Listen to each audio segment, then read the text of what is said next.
Pemirsa, Korea Selatan ini dipastikan akan menjadi lawan dari skuad Garuda Timnas Indonesia pada saat perebutan atau masuk ke babak semifinal di Piala Asia U23. Ini tentunya menjadi laga yang sangat menentukan dan juga bikin deg-degan juga. Karena kita ketahui pemirsa, Korea Selatan ini bisa disebut adalah raksasa Asia, wakil yang cukup kuat dari Asia Timur.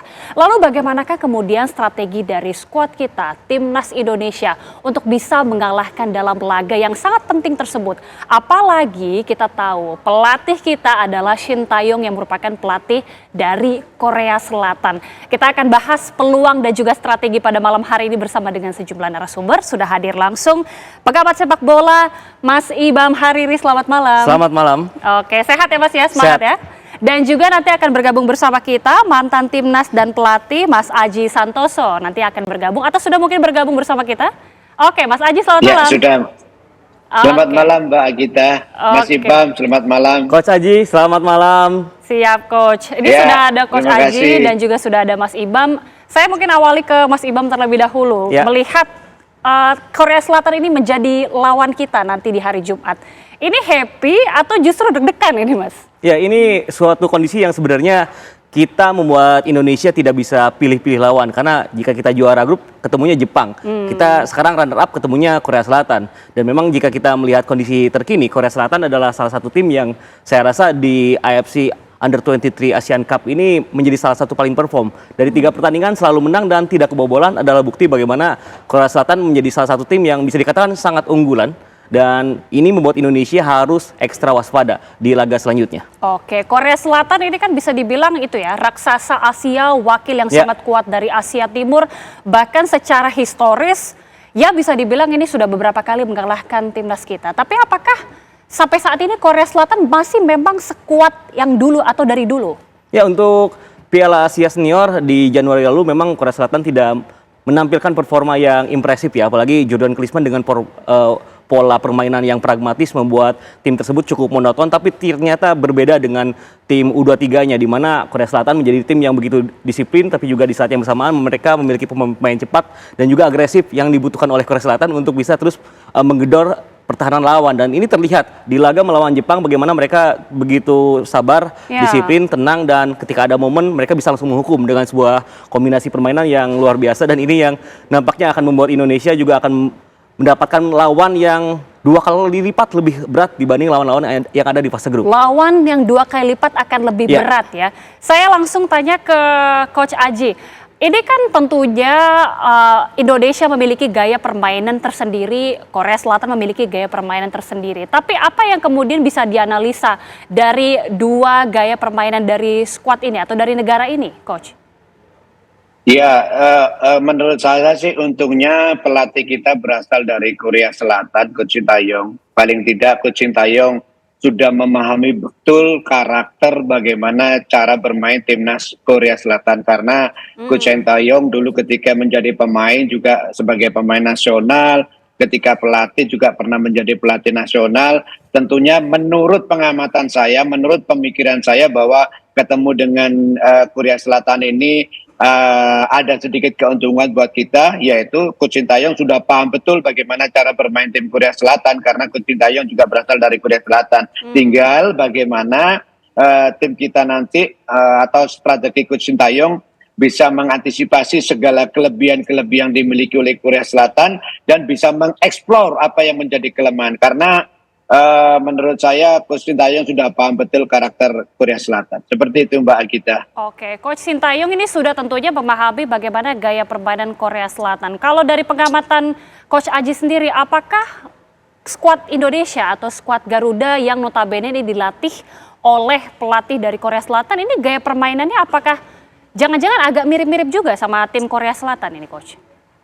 Iya, betul. Kalau saya lihat memang ada kemiripan gaya-gaya permainan tim Indonesia dengan Korea Selatan, yang mana salah satunya Coach Shin Tae-yong adalah mengandalkan kecepatan, mengandalkan pressure, dan mengedepankan sentuhan 1-2 sentuhan, yang mana ini sudah terlihat ketika di pertandingan penyisian, baik itu melawan Qatar, melawan Australia, terakhir melawan Jordania. Sudah terlihat sekali bagaimana sentuhan-sentuhan pemain, bagaimana agresivitas pemain, bagaimana pemain merasa sangat mampu dan memang benar-benar mampu bermain 90 menit dalam tempo yang tinggi. Tentunya ini juga dimiliki oleh Korea gitu. Cuman perbedaannya dari dulu Korea seperti itu cara bermainnya, mengandalkan kecepatan, kekuatan, dan juga taktikal. Nah, Indonesia bermain seperti ini memang jujur aja di eranya Coach Sintayong, fisik juga ada improve yang sangat baik, terus sentuhan-sentuhan, terus mentalitas pemain juga sangat baik, seperti itu Mbak.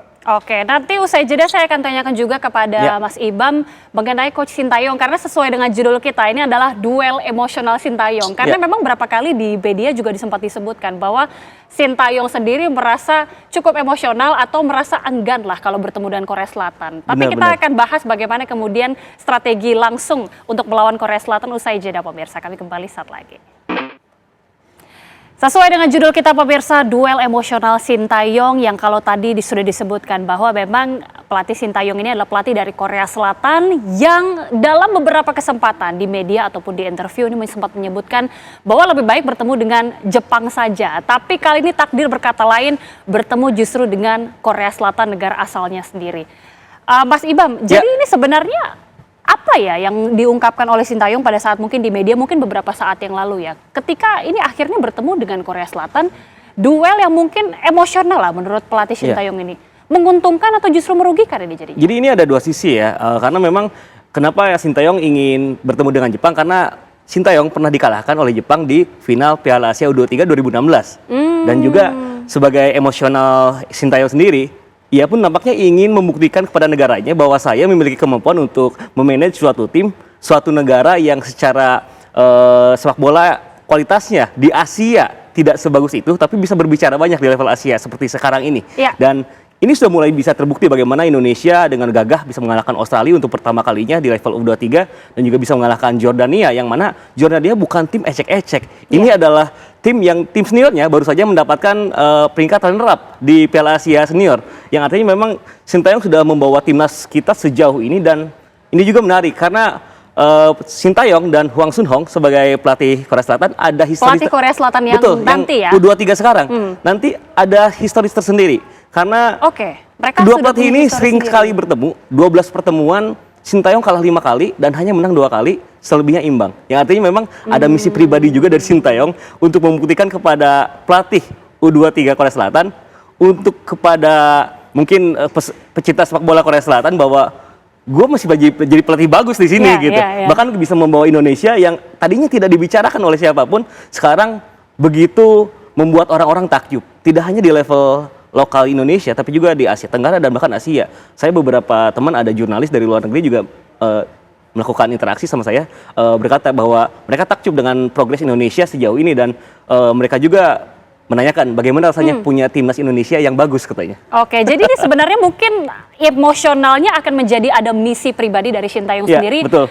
Kita menerka ya, ini mungkin ajang pembuktian untuk menunjukkan bahwa memang dirinya bisa membawa tim Indonesia ini unggul pada saat melawan negaranya sendiri. Tapi apakah ini juga bisa diartikan ketika Korea Selatan ini juga artinya mengenal gaya pelatih Sintayong untuk melatih skuad Indonesia, jangan-jangan bisa menjadi kelemahan juga bagi kita karena mereka juga jadi mengetahui gaya permainan kita ini. Apalagi kalau tadi Coach Aji juga mengatakan gaya permainan kita ada sedikit banyaknya mirip juga dengan Korea Selatan. Ya, saya setuju sama Coach Aji karena memang warna yang dibawa oleh Sintayong mau tidak mau itu membawa warna dari asal dia berada dari Korea Selatan, dan bagaimana komposisi pemain timnas Indonesia saat ini yang ada di timnas senior ataupun di tim U23 tidak jauh berbeda. Tidak ada seorang fantasista yang mana di Korea Selatan pun pemain nomor 10 ini jarang sekali tersedia dan tidak terlalu dibutuhkan oleh sistem mereka. Yang artinya memang akan ada duel fisik, akan ada duel adu badan dan juga taktis di lapangan yang akan membuat kita sangat terhibur di laga nanti, dan juga itu yang harus diwaspadai karena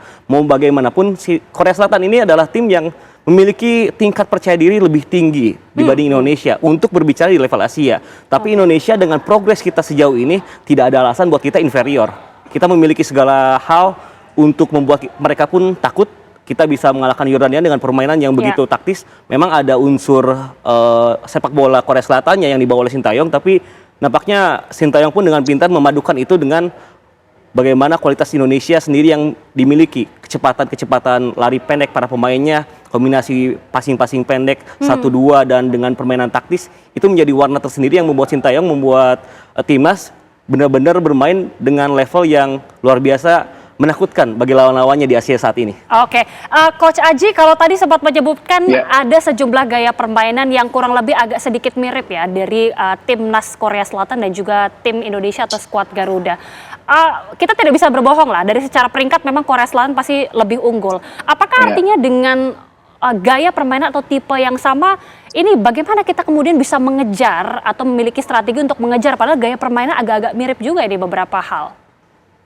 Ya, sudah saya sampaikan tadi di depan bahwa Coach Sintayong pastinya udah tahu gaya cara bermain Korea seperti apa. Tetapi nanti kembali lagi di dalam pertemuan antara Indonesia dengan Korea ini, apabila sudah terjadi adu taktik, adu strategi, nanti yang menentukan adalah bagaimana kreativitas pemain di lapangan. Itu yang paling penting karena yang jelas pemain-pemain tentunya sudah dibekali bagaimana cara bermain ketika menghadapi Korea nanti. Tetapi sama juga tim Korea juga sudah dibekali sama pelatihnya tentunya sudah membaca baik kelebihan ataupun kelemahan tim masing-masing. Yang terpenting bagaimana pemain-pemain itu bisa memanfaatkan, bagaimana pemain-pemain itu bisa menjalankan strategi pelatih dengan baik. Ini yang paling penting karena kalau strategi kekuatan tim sama, terus strateginya juga mungkin sama-sama bagusnya, yang menentukan adalah kreativitas pemain di lapangan. Seperti itu. Oke, dari evaluasi mungkin dari Coach Aji sendiri melihat performa skuad Garuda yang saat ini sudah, ya kita memiliki mentalitas yang luar biasa. Kita bisa menjebol gawang Australia, Jordania juga. Apa kemudian yang bisa dibaca dari kekuatan kita, skuad Garuda ini?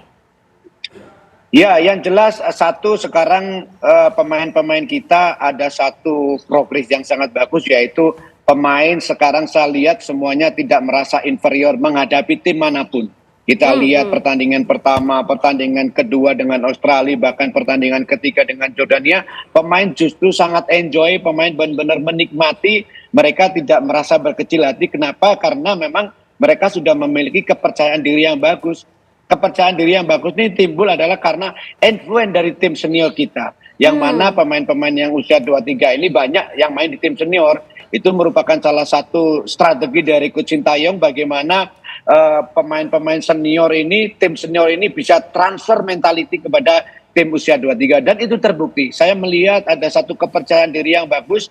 Sekarang kalau kita melihat pertandingan terutama Australia sama Jordania, itu anak-anak sangat enjoy, bahkan berani menekan di atas pertahanan lawan, terus juga berani memainkan 1-2 passing-passing yang jarang kehilangan bola. Nah, ini harus dipertahankan ketika melawan Korea. Meskipun saya sangat yakin Korea akan melakukan pressure yang lebih ketat daripada pertandingan sebelumnya. Tetapi dengan kepercayaan diri pemain yang bagus, dengan fighting spirit pemain yang bagus, dengan strategi yang diberikan oleh Coach Sintayong, ya mudah-mudahan pemain-pemain bisa tampil lepas, bisa paling tidak minimal bermain seperti di 2 pertandingan. Akan lebih baik lagi kalau bisa lebih bagus. Seperti itu, Mbak. Iya, paling tidak bisa bermain seperti 2 match sebelumnya. Tapi kalau kita mereview atau kilas balik begitu ya, Coach ya. Dari 2 match sebelumnya kontra Australia, kemudian juga kontra Jordania. Ini kan kita tahu ya, ada satu pemain yang, atau tidak hanya satu ya, tapi ada pemain-pemain yang kuat terutama pada lini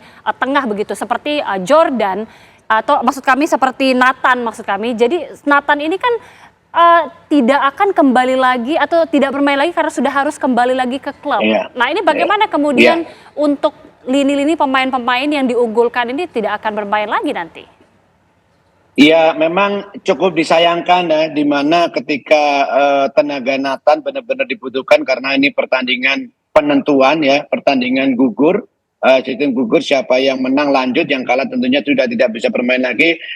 Indonesia tidak bisa menggunakan tenaganya Nathan. Tetapi sepak bola itu tidak boleh tergantung dengan 1-2 pemain. Saya juga melihat bagaimana kualitas seorang Nathan ketika main melawan Jordania.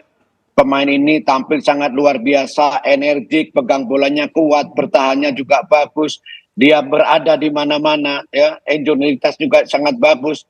Tetapi pertandingan untuk lawan Korea nanti tidak bisa main. Saya sangat yakin Coach Sintayong sudah menemukan siapa calon pengganti dari pemain tersebut. Kembali lagi perlu diingat bahwa sepak bola itu tidak boleh hanya mengandalkan 1-2 pemain, karena sepak bola adalah cabang olahraga yang memerlukan kolektivitas tim. Seperti itu. Oke, kalau dari prediksi coach sendiri siapa yang kira-kira memungkinkan untuk menggantikan posisi Nathan ini? Apakah mungkin Justin atau siapa, coach? Iya, saya kan tidak tahu kondisinya pemain seperti apa, dalam kondisi yang fit atau tidak, saya tidak tahu ya. Tetapi yang jelas saya sangat yakin Coach Sintayong sudah menemukan siapa pemain kira-kira yang paling cocok berada di posisi itu untuk menggantikan posisinya si Nathan. Betul Mbak Ida. Oke, saya langsung ke Mas Ibam pertanyaan yang sama ini. Untuk memperkuat lini tengah, menggantikan posisi Nathan yang saat ini sudah kembali ke klub, kira-kira bagaimana ini untuk menutup lubang untuk di lini tengah ini? Sebenarnya Sintayong pun memiliki pilihan yang begitu banyak, dan ini sudah terbukti di laga pertama melawan Qatar, di mana saat itu Justin Hubner belum tergabung dengan tim dan akhirnya membuat Nathan bermain di lini tengah. Dan ketika Nathan tidak ada, bukan tidak mungkin ada dua pilihan. Marcelino bisa ditarik ke gelandang tengah bersama Ivar Jenner, ataupun akan mendorong Justin Hubner ke gelandang tengah bersama Ivar Jenner, yang artinya akan memberikan tempat kepada Komang Teguh yang juga tampil bagus di dua laga Indonesia ketika bermain. Komang Teguh bisa mencetak gol ke gawang Australia dan juga ke Jordania, juga tampil tidak buruk melawan Qatar, yang artinya memang Sintayong tidak perlu khawatir. Indonesia dan juga supporternya tidak perlu khawatir karena Sintayong memiliki banyak opsi, dan ini sudah terbukti. Ketika satu pemain absen, Sintayong selalu bisa menemukan cara agar Indonesia secara kualitas tidak menurun begitu jauh. Meskipun memang kita harus mengakui bahwa kualitas Nathan di lini tengah Indonesia begitu luar biasa. Ini pemain yang super power ya. Ini bisa melakukan segala hal seperti ball carrier, bisa memberikan dimensi ketika defense yang begitu rapi, disiplin, tapi juga di saat yang bersamaan ketika dibutuhkan bola-bola panjangnya begitu akurat. Jadi memang ini adalah kerugian, tapi saya harap Sintayong pun bisa menemukan cara, dan saya rasa Sintayong sudah menemukan cara untuk bagaimana mengantisipasi ketidakhadiran Nathan Choaon di lini tengah Indonesia. Pastinya sudah diantisipasi, dan kita akan coba hadirkan juga ke pemirsa bagaimana kilas dari timnas untuk perjalanan awal pada saat kontra melawan Australia, kemudian juga Jordania. Kami hadirkan untuk Anda pemirsa.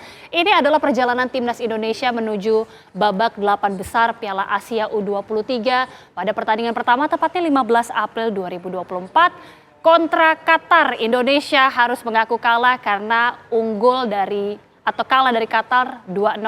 Kemudian dilanjutkan pertandingan melawan Australia, akhirnya memetik kemenangan pada tanggal 18 April melawan Australia. Indonesia unggul 1-0. Kita ingat bersama laga kontra yang sangat mendebarkan, dan tentunya pemirsa yang baru saja terjadi tanggal 21 April, Indonesia melawan Jordania dengan skor 4-1, Indonesia unggul atas Jordania yang akhirnya membawa Indonesia untuk masuk kualifikasi atau masuk untuk babak 8 besar dan akan segera bertemu dengan Korea Selatan pada tanggal 26 April 2024. Laga yang akan kita sangat nantikan bersama-sama. Tapi Mas Ibam, kembali lagi, mentalitas ini kan tentunya menjadi kunci ya. Betul. Oke lah, kita berbicara secara kemampuan atau secara peringkat, mungkin kita masih agak tertinggal dari Korea Selatan, tapi mentalitas ini kan sudah terbentuk. Kita sudah berhasil menjebol gawang dari Jordania, kemudian juga dari Australia. Apakah chance-nya besar juga ini untuk menang lawan Korea Selatan? Ya, kita sebenarnya tetap bisa berharap kepada tim nasional U23 Indonesia, meskipun kita juga tidak boleh gegabah dengan mengkendirkan ataupun menganggap enteng lawan dengan begitu mudah. Tapi karena kita tahu bahwa Korea pun memiliki kualitas permainan yang begitu bagus, tapi memang ada beberapa catatan bagi saya. Timnas Indonesia nampaknya harus lebih disiplin dan juga lebih terukur ketika melakukan pelanggaran. Jangan sampai terlalu banyak pelanggaran-pelanggaran yang tidak perlu, yang akan membuat psikologis wasit pun bisa merugikan Indonesia. Itu yang terjadi evaluasinya sejauh ini? Ya, itu yang terjadi di laga melawan Qatar, bagaimana banyaknya pemain Indonesia melakukan pelanggaran-pelanggaran yang tidak perlu, terlalu keras kadang-kadang, dan ini membuat akhirnya wasit memiliki psikologis untuk sedikit memberatkan Indonesia, dan di laga tersebut akhirnya ritme pertandingan berubah dengan keputusan wasit, dan itu sudah diperbaiki di laga kedua dan ketiga. Bahkan di laga ketiga sebenarnya Indonesia hanya membutuhkan hasil imbang, tapi dengan mental yang tepat, saya harus mengakui dan harus memuji Sintayong tetap membuat tim ini begitu mendominasi, berani mengontrol permainan dan bahkan mencari menang, tidak hanya untuk mencari imbang. Dan itu adalah mental yang sudah dibutuhkan oleh Indonesia, yang artinya memang mental di fase grup sudah dibangun dengan begitu bagus. Tinggal bagaimana di knockout stage ini membuat Indonesia tetap dalam mental yang underdog mentality, tidak menganggap enteng lawan, tapi juga di saat yang bersamaan mereka harus selalu siap dan juga fokus sepanjang pertandingan. Karena mentalitas ini akan juga bersinggungan dengan performa dan juga eksekusi di lapangan. Oke. Kita juga akan tanyakan langsung ke Coach Aji. Coach Aji, ini mungkin pertanyaan yang sama ya, terkait dengan mentalitas. Indonesia performanya luar biasa sekali, skuad Garuda Muda kita sudah berhasil menjebol gawang Australia dan juga Jordania. Chance-nya langsung untuk melawan Korea Selatan ini seperti apa? Ya, kalau kita lihat mulai pertandingan pertama penyisian, pertandingan kedua, pertandingan ketiga, kita lihat grafiknya juga meningkat ya. Setelah kalah kita menang 1-0, setelah menang 1-0 kita malah menang lagi 4-1. Ini menunjukkan bahwa mentalitas dan permainan pemain benar-benar dalam kondisi yang sangat bagus. Nah, ini harus bisa dipertahankan ketika menghadapi Korea nanti, karena pertandingan melawan Korea selain taktik, strategi, kondisi fisik, mental juga sangat dibutuhkan. Bagaimana pemain-pemain tidak boleh merasa berkecil hati ketika melawan Korea nanti, karena bisa jadi di dalam pertandingan itu akhirnya yang menentukan mental kekuatan dalam bertahan, mental kekuatan dalam menyerang, mental kekuatan dalam berduel, itu tentunya membutuhkan mental yang sangat kuat. Nah, mudah-mudahan mental yang sudah terjaga dengan baik ini bisa menjadikan modal yang bagus untuk menghadapi Korea Selatan nanti. Karena ini juga menurut saya juga sangat penting sekali ya. Ini pertarungan selain fisik, taktik, juga mental, semua ada di situ. Semua ada di situ. Jadi tinggal bagaimana pemain bisa tampil lepas, tampil enjoy, meskipun kita tahu lawan Korea memang sedikit di atas tim kita, Mbak. Oke, terakhir Mas Ibam, langsung apa yang kemudian dalam waktu dekat ini bisa dilakukan dari Timnas Indonesia untuk mengejar, mungkin ada sedikit kekurangan-kekurangan untuk pada saat kontra Korea Selatan ini kita langsung bisa unggul? Saya rasa memang yang pertama adalah bagaimana recovery yang sudah dijalani saat ini harus dimaksimalkan dan harus akan membuat para pemain begitu dalam kondisi 100% di laga melawan Korea Selatan nanti. Dan di laga tersebut pada babak pertama jangan sampai Indonesia melakukan banyak hal-hal yang tidak perlu, pelanggaran-pelanggaran yang akan berbuah negatif terhadap permainan, dan juga jangan sampai para pemain Indonesia tidak fokus dari fase ke fase, yang artinya memang bagaimana mental ini akan sangat berhubungan dengan eksekusi para pemain di lapangan yang juga secara strategi sudah sangat baik, tapi tetap ada kesalahan-kesalahan minor seperti di laga melawan Jordania. Saya melihat di sektor kanan Fajar Fatur Rahman dan juga Muhammad Ferrari beberapa kali bisa ditembus ya oleh winger kiri mereka, dan ini yang harus diantisipasi juga. Dan jangan sampai banyak juga pelanggaran yang terjadi di area pertahanan Indonesia, karena bola mati Korea Selatan juga adalah salah satu skema permainan yang harus diwaspadai oleh Indonesia. Oke, ini laga yang sangat kita nantikan tentunya, laga yang tidak hanya emosional untuk Shin Taeyong saja, tapi tentunya untuk seluruh masyarakat Indonesia. Kita akan sangat menantikan bagaimana hari Jumat nanti. Tapi terima kasih sekali lagi Mas Ibam. Sama-sama. Terima kasih juga Coach Aji Santoso sudah bergabung bersama kami di Apa Kabar Indonesia Malam. Sama-sama Mas Sehat Ibam. selalu, Bapak-bapak. Selamat malam. Ya, terima kasih.